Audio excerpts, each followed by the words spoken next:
በምን ስሜት ነው ግን እናትን የመታት? በምን ስሜት ነው አባትን የመታው?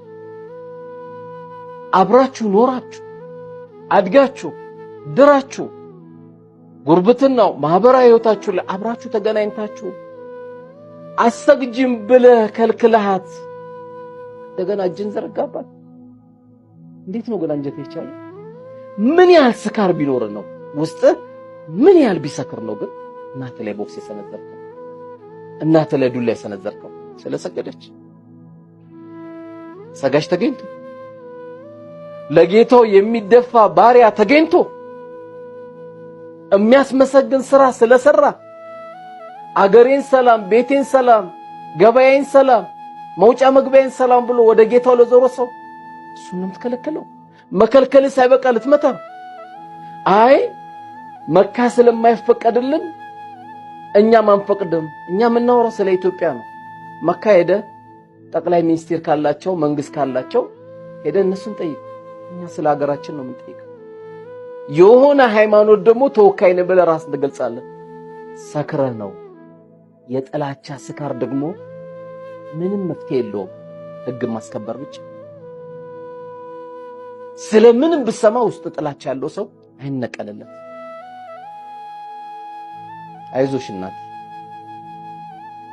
አይዞ አባቴ፣ ለዲን ለሐቅ ነው የተመታችሁት። እቺ ቀን ታልፋለች።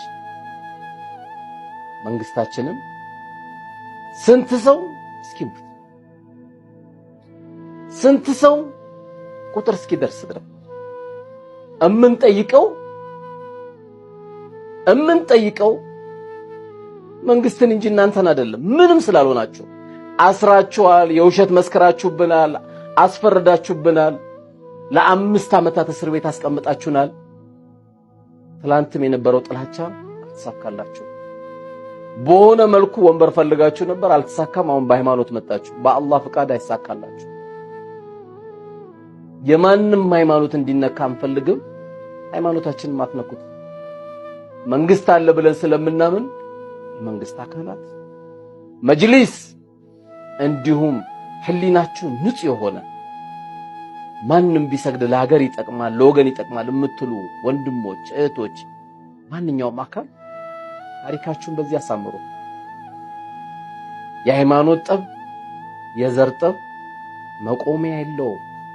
ሰው በመረጃ በማስረጃ አይጣላም፣ በስሜት ነው። መንግስታችን ጊዜ እንዳሰጡ ከዚህ የበለጠ ለሀገር ባውን ሰዓት ይሄንን እስከለቀኩበት ሰዓት ከዚህ የበለጠ የሚያሳስበን ሌላው ቀላል። መልእክቴን ለሚመለከቱ የመንግስት አካላትን ለሚመለከተው ህሊናችሁ በሐቅ ለምትቆሙ ሰዎች ለሚመለከታችሁ የተለያየ ማህበረሰቡ እንዲድን ሰው የሃይማኖት ሰው እንዲሆን ጥረት ለምታደርጉ ሰባኪዎች፣ አስተማሪዎች መልእክቱ ይድረሳችሁ። አይዞ አባቴ